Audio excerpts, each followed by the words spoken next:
America और Iran के बीच जो जंग चल रही है उससे जुड़ी बड़ी खबर। ईरान के कराज में हवाई हमला हुआ है। बमबारी से कराज में पुल टूट गया है। ये तस्वीरें उसी हमले की हैं। तेहरान से जोड़ने वाला पुल ध्वस्त हो गया है।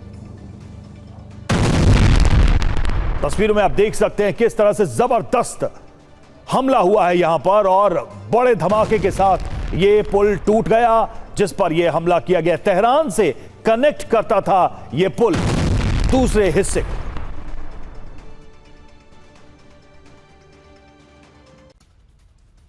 वहीं कराज ब्रिज पर हमले का एक और वीडियो सामने आया। अमेरिका और इजरायल ने की है ब्रिज पर बमबारी, जिसकी एक और तस्वीर सामने आई है। धमाके में ब्रिज को जबरदस्त नुकसान पहुंचा है। ये तस्वीरें आप देखिए जिसमें साफ नजर आ रहा है ब्रिज के बीचों बीच ये अटैक हुआ है और इससे ये पुल टूट गया, पुल क्षतिग्रस्त हो गया। और देखिए कराज मामले का एक और वीडियो सामने आया। यूएस इजरायल के हमलों से B1 पुल ध्वस्त हो गया। हमलों के बाद दिखा धुएं का गुबार। ये देखिए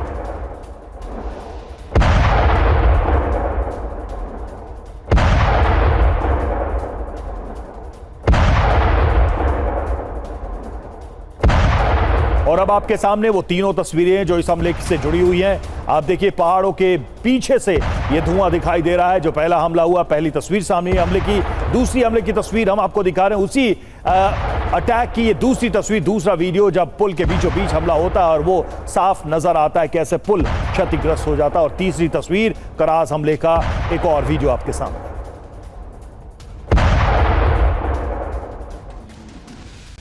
और इस बीच आरागची ने कराज ब्रिज की तस्वीर भी जारी की है। आरागची ने कहा कि अमेरिका को हमले की कीमत चुकानी होगी। ये देखिए टूटा हुआ ये ब्रिज, बीच से बिल्कुल जहां पर यह अटैक हुआ वहां से यह ब्रिज पूरी तरह से क्षतिग्रस्त हो गया। दो हिस्सों में यह ब्रिज बंट चुका है। ब्रिज पर हमले से यूएस की साख गिरी है। यह भी आरागची ने कहा ऐसे हमले से ईरान हार नहीं मानेगा।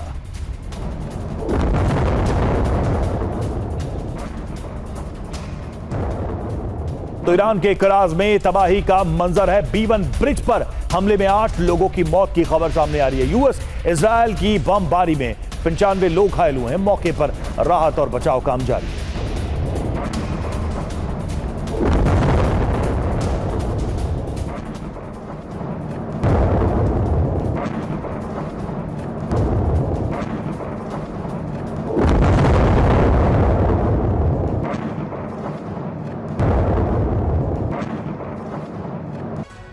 तो देखिए ईरान के कराज ब्रिज पर यह अटैक हुआ है। तेहरान को जोड़ने वाला यह ब्रिज था जिस पर हमला किया गया। अमेरिका और इजरायल का यह संयुक्त हवाई हमला था और इस हमले में इस पुल को नुकसान पहुंचाया गया। 1 घंटे के अंदर कराज ब्रिज पर 2 बार अटैक किया गया। पहला हमला जब किया गया उसकी तस्वीर हम आपको दिखा रहे थे जिसमें 8 लोगों की मौत हुई, 95 लोग घायल हुए। पुल का एक बड़ा हिस्सा जो है इससे डैमेज हुआ, क्षतिग्रस्त हुआ। दूसरा हमला हुआ लगभग 1 घंटे बाद जब रेस्क्यू टीमें मौके पर थी और वहां बचाव का काम चल रहा था। उसी समय यह हमला हुआ। और कराज ब्रिज की बात करें तो बहुत इंपॉर्टेंट है ईरान के लिए। मिडिल ईस्ट का सबसे ऊंचा पुल यह माना जाता है जिस पर यह अटैक किया गया था। ईरान की इंजीनियरिंग क्षमता का एक प्रतीक माना जाता है। 3300 करोड़ रुपए की लागत से इसका निर्माण किया गया था। व्यापार और ट्रांसपोर्ट के लिए बहुत ही महत्वपूर्ण था। तेहरान को कराज और ईरान के दूसरे हिस्सों से यह जोड़ता था। असर की बात करें, अगर यह पुल डैमेज हुआ है इसका प्रभाव क्या होगा? तेहरान के दूसरे शहरों से कनेक्टिविटी कम हो जाएगी। इसका पहला और सीधा असर तो ये ईरान की अर्थव्यवस्था पर गंभीर असर भी पड़ेगा। एक बड़ा नुकसान, आर्थिक चोट भी है ये ईरान के ऊपर। और देखिए ट्रंप के दावों पर ईरानी सेना ने बयान दिया है। जो ट्रंप ने दावे किए थे उस पर काउंटर ईरान की सेना की तरफ से। ईरानी सेना खत्म हो गई तो हमले कैसे हो रहे हैं और अमेरिकी कंपनियां कैसे खत्म हो रही हैं, ये ईरानी सेना ने सवाल के रूप में जवाब दिया है ट्रंप के दावों का।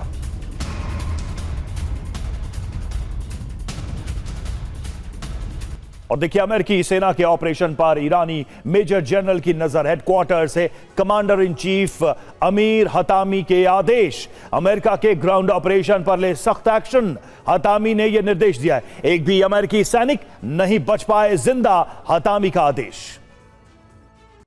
और ईरान से 90वें चरण का हमला, टारगेट पर अरब का स्टील उद्योग। यूएस के कारखानों पर हमला जारी है, यानी कि जो औद्योगिक प्रतिष्ठान है उन पर अटैक किया जा रहा है और सीधे तौर पर आर्थिक चोट पहुंचाने की यह बड़ी कोशिश है। टारगेट पर अरब का स्टील उद्योग है, यूएस के कारखानों पर हमला ईरान का जारी है।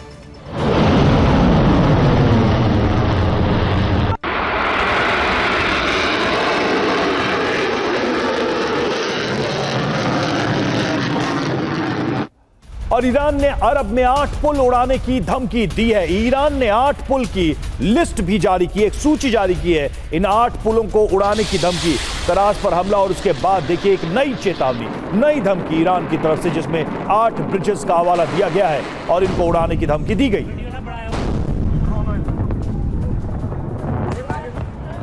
तो B1 ब्रिज पर जो हमला हुआ, ईरान अब उसका बदला लेगा। जी हां, अरब में ईरान के टारगेट सेट हो चुके हैं और उसमें कौन कौन से टारगेट है वो हम आपको बता रहे हैं। कुवैत की बात करें, शेख जाबेर अल अहमद अल सबाह ब्रिज, ये ब्रिजेस जो है कुवैत में है, जो निशाने पर है। सऊदी अरब में किंग फहद ब्रिज को ईरान ने अपनी लिस्ट में शामिल किया है, जिस पर वो हमला कर रहा है। शेख जायद ब्रिज अबू धाबी में जो टारगेट पर है ईरान के। इसी तरीके से अगला ब्रिज है अल मक्ता ब्रिज, अबू धाबी का ही ये ब्रिज, जिस पर ईरान अब निशाना साधेगा। अबू धाबी में ही शेख खलीफा ब्रिज ईरान के निशाने पर आ चुका है। उस 8 ब्रिजेस की लिस्ट की हम बात कर रहे हैं, जिसमें ईरान ने इनको टारगेट करने की चेतावनी दी है। अल नबी किंग हुसैन ब्रिज जो कि जॉर्डन में है, वो भी है ईरान के निशाने पर। इसके अलावा जॉर्डन का ही डामिया एडम ब्रिज भी ईरान के टारगेट पर अब फिक्स हो चुका है। जॉर्डन में ही अब्दून ब्रिज जो है ईरान के निशाने पर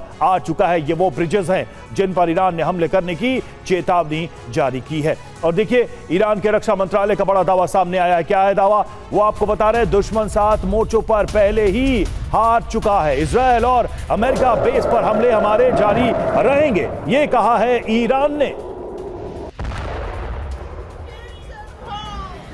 तो ईरान ने एक तरफ इन सभी देशों में जो ब्रिजेस हैं उनको टारगेट करने की बात कही, वही दूसरी तरफ ये कहा है कि दुश्मन 7 मोर्चों पर पहले ही हार चुका है।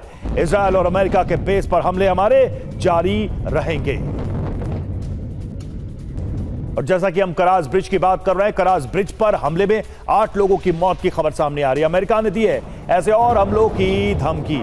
अमेरिकी रक्षा मंत्रालय के अधिकारियों के हवाले से दावा, और भी पुलों को निशाना बनाया जाएगा। और कराज पर हमले के बाद अमेरिका पर भड़के ईरानी राष्ट्रपति पेजेश्कियान। अधूरे पुल पर हमलों से ईरान नहीं करेगा सरेंडर, ये पेजेश्कियान ने कहा है। ये हमला अमेरिका की हार को दिखाता है। पेजेश्कियान का बयान, फिर बनाएंगे मजबूत इमारतें और पुल।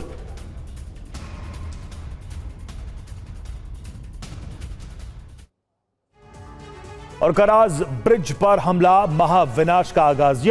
ट्रंप का बयान क्या आया है वो भी हम देख लेते हैं। ईरान का सबसे बड़ा पुल ढह गया है, अभी और भी बहुत कुछ होना बाकी है। बहुत देर होने से पहले ईरान समझौता कर ले। ब्रिज पर हमले से ईरान भड़का हुआ है। ईरान की तरफ से मसूद पेजेश्कियान जो कि राष्ट्रपति हैं ईरान के, वो कह रहे हैं अस्पतालों, दवा कंपनियों पर हमले से क्या मिलेगा, मानवता के खिलाफ खुला अपराध हो रहा है, विश्व समुदाय इन हमलों के खिलाफ आवाज उठाए। वहीं दूसरी तरफ अब्बास अराक्ची जो कि विदेश मंत्री ईरान के, वो कह रहे हैं अधूरे पुलों पर हमले से ईरानी आत्मसमर्पण नहीं करेंगे। ये दुश्मन की हार और नैतिक पतन को दिखाता है। पुल तो फिर बन जाएगा, लेकिन अमेरिका की साख फिर से नहीं बनेगी, ये अराक्ची ने बयान दिया है। वहीं दूसरी तरफ माजिद तख्त रवांची जो कि उप विदेश मंत्री ईरान के, उनके बयान पर गौर करें। कराज ब्रिज जैसे हमलों का ईरान करारा जवाब देगा। दुश्मन को हमने जरूरी चेतावनी पहले से ही दे दी थी, परमाणु ठिकानों पर हमले का उसी अंदाज में जवाब मिलेगा। तो देखिए, ईरान की तरफ से ये सारे जवाब अमेरिका को दिए गए हैं कराज पर हमले के बाद। और देखिए, इजरायल में आज सिक्योरिटी कैबिनेट की बैठक, और बैठक में ईरान युद्ध पर हो सकती है चर्चा। नेतन्याहू रक्षा मंत्री मीटिंग में शामिल होंगे, सैन्य अधिकारी भी बैठक में मौजूद रहेंगे।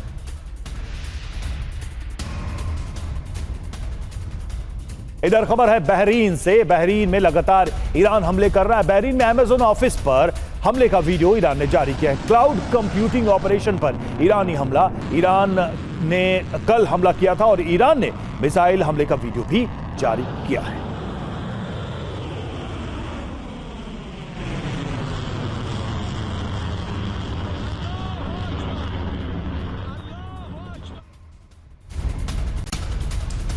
और इधर दुबई पर आईआरजीसी का बड़ा हमला, अमेरिकी टेक्नोलॉजी कंपनी पर हमला किया है। ओरेकल डेटा सेंटर को टारगेट किया है ईरान ने इस बार।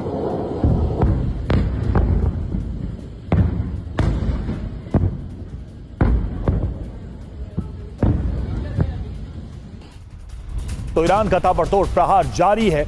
अरब में इंफ्रास्ट्रक्चर पर अटैक कर रहा है ईरान, अगर देखें तो, और कहां कहां अटैक हुआ है वो देख लेते हैं। अबू धाबी की बात करें तो अमेरिकी इस्पात उद्योग पर टारगेट, बहरीन की बात करें अल हद औद्योगिक शहर पर हमला किया गया है, बहरीन में ही एल्यूमिनियम फैक्ट्री को निशाना बनाया गया है, दुबई में ओरेकल डेटा सेंटर को टारगेट किया गया और बहरीन में अमेजन ऑफिस को निशाना बनाया है ईरान ने। इस तरीके से आर्थिक चोट इन हमलों के जरिए लगातार अमेरिका और अमेरिका के सहयोगी कंपनियों को किया जा रहा है। बड़ी बात यह है कि सिविलियंस इंफ्रास्ट्रक्चर पर सीधा हमला, टारगेट पर इकोनॉमिक और टेक हब हैं ईरान के, और इस तरीके से इन हमलों के द्वारा दबाव बढ़ाने की कोशिश। खास बात यह है कि डेटा सेंटर पहली बार मिलिट्री टारगेट बने हैं और इनको निशाने पर ईरान ने लिया है। और इस बीच देखिए दुबई ने आईआरजीसी के दावों को खारिज कर दिया है। ओरेकल पर हमले का जो दावा है ईरान का, उसे दुबई ने गलत बताया है। दुबई की तरफ से इनका खंडन किया गया है इन दावों का, जिसमें यह कहा गया था ईरान की तरफ से कि उसने ओरेकल को टारगेट किया है, मिसाइल लॉन्च करके उसे हिट किया है, उसके दफ्तर को हिट किया है।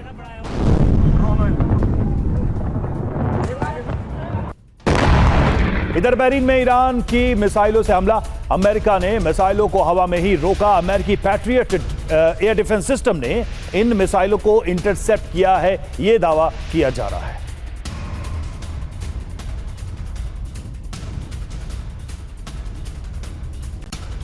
और वहीं इरबिल में इजराइल अमेरिका का हमला, और पीजेए और कुम्माला में मुख्यालयों पर टारगेट किया गया है, इनको अटैक किया गया है। हमले के बाद से धुएं का गुबार इन जगहों से उठता नजर आया।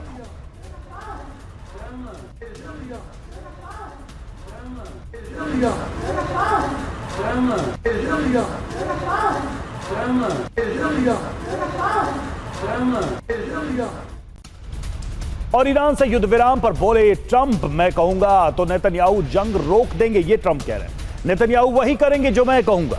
एक विदेशी पत्रिका को दिए इंटरव्यू में ट्रंप ने ये बातें कही हैं।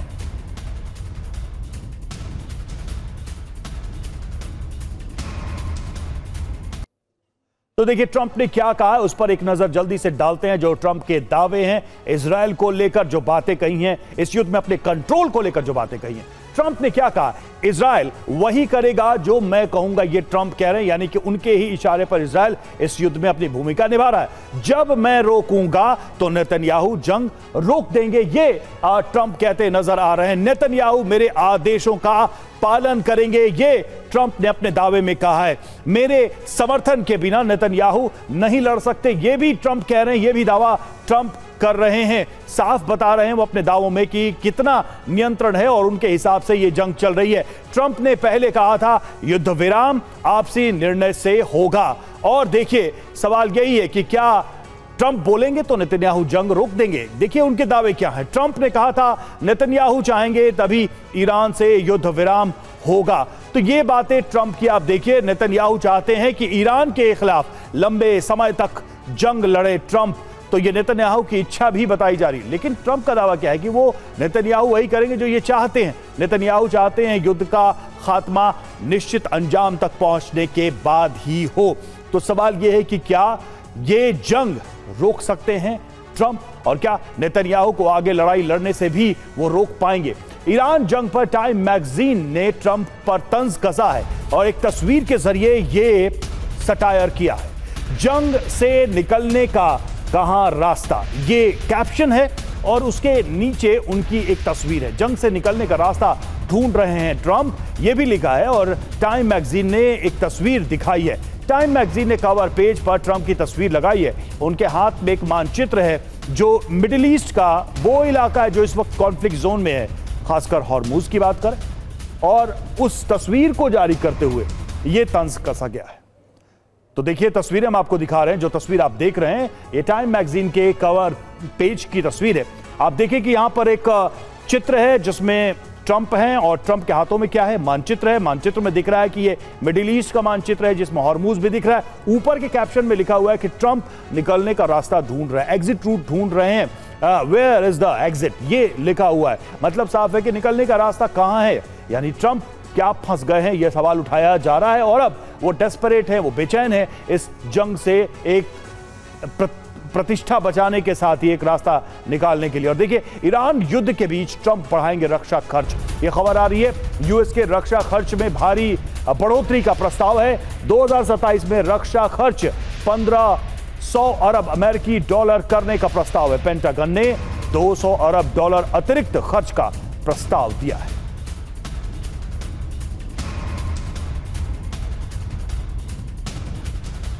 तो ईरान युद्ध में देखिए खर्च बढ़ता ही जा रहा, अमेरिका का रक्षा बजट बढ़ता जा रहा है। अमेरिका के रक्षा खर्च में भारी बढ़ोतरी का प्रस्ताव है और रक्षा खर्च 1500 अरब अमेरिकी डॉलर करने का प्रस्ताव है। इसमें कई दशकों में यूएस के बजट प्रस्ताव में सबसे बड़ा खर्च रक्षा खर्च है। ये पेंटागन ने 200 अरब डॉलर अतिरिक्त खर्च का प्रस्ताव दिया है। मार्च में पेंटागन ने रक्षा खर्च बढ़ाने का प्रस्ताव दिया था। ईरान युद्ध में अमेरिका का हर दिन का खर्च 8,455 करोड़ रुपए है। इस तरीके से यह खर्च बढ़ता जा रहा है और बजट भी बढ़ाने का अब प्रस्ताव है। और देखिए, एक और नया सवाल पैदा हुआ है कि ट्रंप की टीम में क्या कोई धोखेबाज है।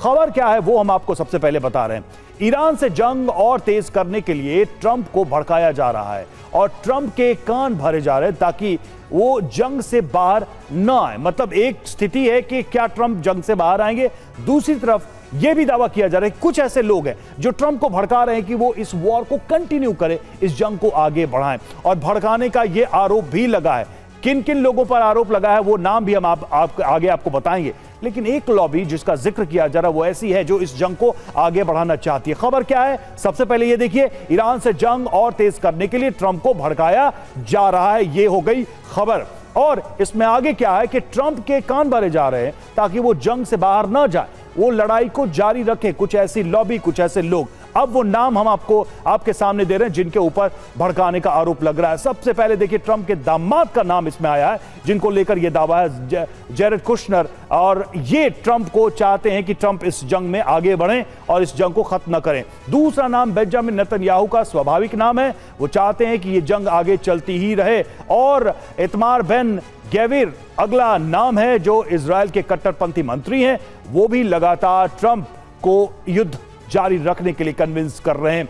क्या झूठ बोला तो इराक और लेबनान के हमलों में हुए नुकसान को एक तो छिपाया गया और दूसरी तरफ अगर देखा जाए तो इराक और लेबनान में जो हमले हुए थे उसके बाद नेतन्याहू इजरायली मीडिया को भ्रामक जानकारी लगातार दे रहे हैं। यह भी उनके ऊपर आरोप लग रहा है कि सही जानकारी इजरायली मीडिया के थ्रू नहीं दिया जा रहा है। तो इस तरीके से कुछ नाम सामने आए हैं और यह भी कहा गया है इन नामों में कि भाई इस जंग को आगे बढ़ाना चाहते हैं ये लोग ट्रंप के माध्यम से। और देखिए, अब खबर है अगली, यूएन में अरब देशों का एक प्रस्ताव आया लेकिन वो प्रस्ताव गिर गया। क्या था वो प्रस्ताव? यूएन सुरक्षा परिषद में 3 देशों ने वीटो कर दिया उस प्रस्ताव को। रूस, चीन और फ्रांस ने वीटो लगा दिया। ईरान के खिलाफ यह प्रस्ताव था। ईरान के खिलाफ सैन्य कार्रवाई की मांग की गई थी, हॉर्मुज को ओपन कराने के लिए एक बड़े एक्शन की मांग की गई थी, लेकिन इस प्रस्ताव को वीटो किया गया यूएनएससी में। तो सवाल यह है कि क्या यूएनएससी से समाधान निकलेगा? फिलहाल तो ऐसा लग नहीं रहा है। खबर क्या है वो हम आपको बता रहे हैं। हॉर्मुज को लेकर बहरीन ने यूएनएससी में एक प्रस्ताव रखा, जहाजों और विमानों को हॉर्मुज से गुजरने से न रोका जाए। जहाजों की सुरक्षा के लिए रक्षात्मक कदम उठाने का जिक्र था। इस प्रस्ताव में ईरान की जिद को अंतर्राष्ट्रीय कानून का उल्लंघन इस प्रस्ताव में बताया गया। अंतर्राष्ट्रीय व्यापार, ऊर्जा, सुरक्षा, सप्लाई चेन प्रभावित होगी। प्रस्ताव में मेंशन करते हुए हॉर्मुज बंद होने से वैश्विक अर्थव्यवस्था पर खराब असर का हवाला दिया गया। प्रस्ताव पास होने के बाद 6 महीने तक लागू रहेगा। लेकिन अब सवाल यह है कि यूएनएससी में वीटो करने के लिए कुछ देश सामने आए हैं। और देखिए, संयुक्त राष्ट्र महासचिव एंटोनियो गुटेरेस की अमेरिका ईरान से एक अपील सामने आई है। इस अपील में क्या कहा गया है वो हम आपको बता रहे हैं। युद्ध को तुरंत रोका जाए, एंटोनियो गुटेरेस कह रहे हैं। युद्ध से विनाशकारी आर्थिक परिणाम, एंटोनियो गुटेरेस का बयान। पड़ोसियों पर हमले बंद करे ईरान, एंटोनियो गुटेरेस ने ये गुजारिश की है। तबाही के बजाय बातचीत से इसका समाधान निकाला जाए, विकल्प मौजूद हैं, उसे चुनना होगा, एंटोनियो गुटेरेस का बयान।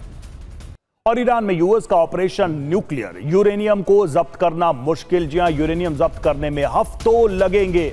ईरान के पास 450 किलोग्राम के करीब यूरेनियम मौजूद है। इस्फहान, नतांज, फोर्डो में ये एटमी साइट्स हैं और यहीं पर ये एनरिच यूरेनियम होने की बात कही जाती रही है।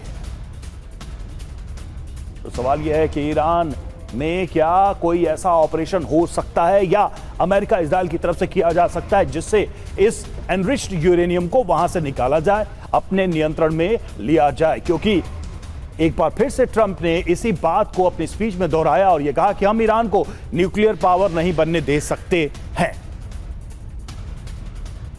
तो देखिए, ईरान में ऑपरेशन न्यूक्लियर जिया, सबसे पहले बताते हैं कि इसमें यूएस अभी तक नाकाम क्यों है। देखिए, यूरेनियम जब्त करने के लिए कई हफ्ते लगेंगे। पहली चुनौती तो यही दिखाई दे रही है, हाई रिस्क ग्राउंड ऑपरेशन की जरूरत है। यहां पर 450 किलोग्राम यूरेनियम जब्त करना होगा और यह आसान काम नहीं है। रेडियो एक्टिव और केमिकल खतरा भी है इसमें। अंडरग्राउंड एटमी साइट में यह यूरेनियम रखे जाने की बात कही जाती है।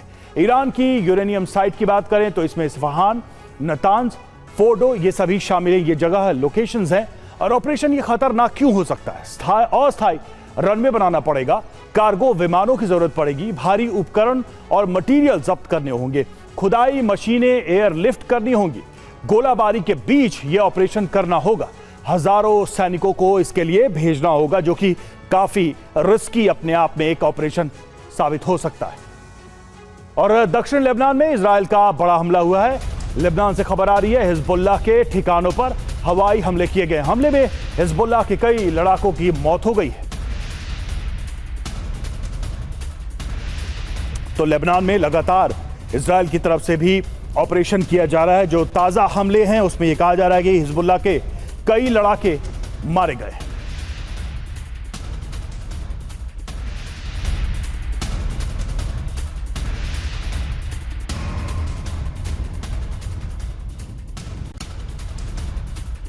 और उधर बहरीन में अमेरिकी बेस पर हमला हुआ है। ईरान ने दागी बैलिस्टिक मिसाइलें, बहरीन में air defence system active.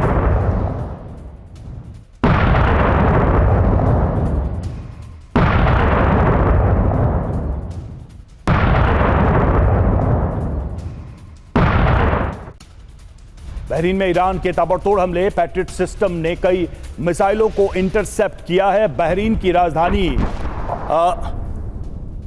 Manama में एयर रेड अलर्ट है इन हमलों को लेकर।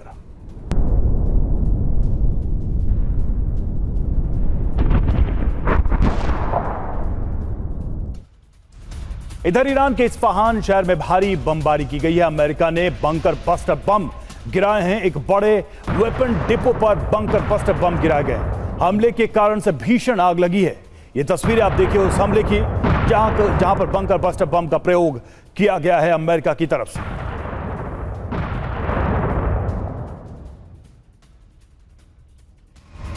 और जंग के बीच अमेरिका की आर्मी में मतभेद की खबर सामने आ रही है। युद्ध के बीच अमेरिकी सेना प्रमुख का इस्तीफा हो गया है।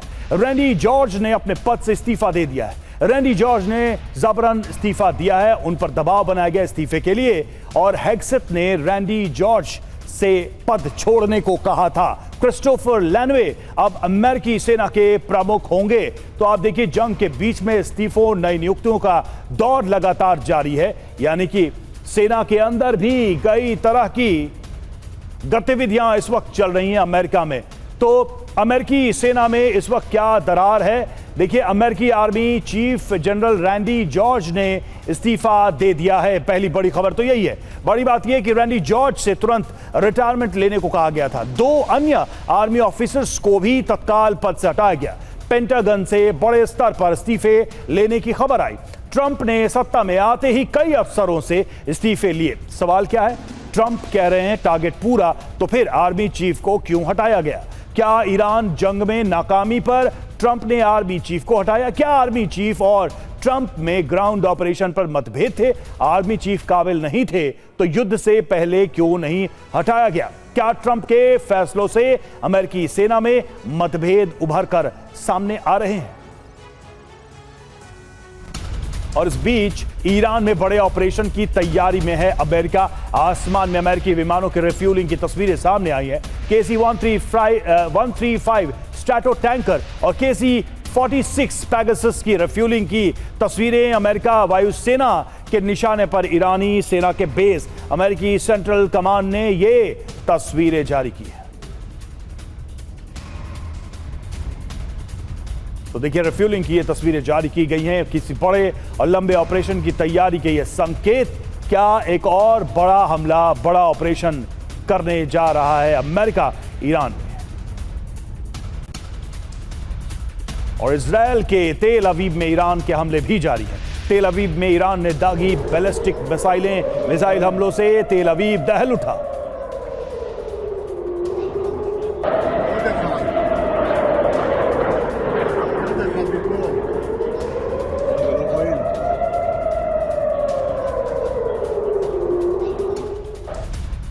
इधर हूथी का भी तेल अवीव पर भीषण हमला। सेंट्रल इजरायल में मिसाइल अटैक, रिहायशी इलाके में गिरी मिसाइल।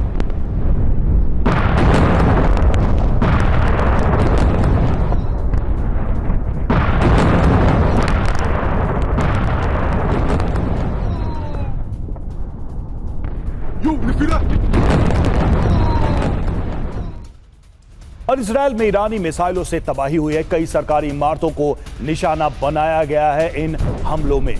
तो इजरायल में लगातार ईरान की तरफ से हमले किए जा रहे हैं। इन मिसाइलों से सरकारी ठिकानों को निशाना बनाया जा रहा है।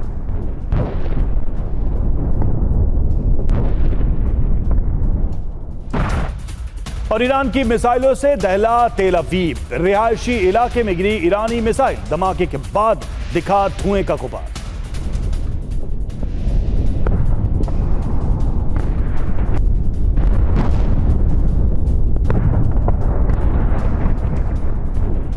और ईरान के हमलों से दहला पेटा टिकवा में ईरान ने किया है मिसाइल से हमला। पेटा टिकवा में इमारतें हुई तबाह। इस हमले में शहरों की सड़कों पर को भारी नुकसान पहुंचा है इन हमलों से। מה שם המפעל פה אמרת? לובינר. עבור אותם.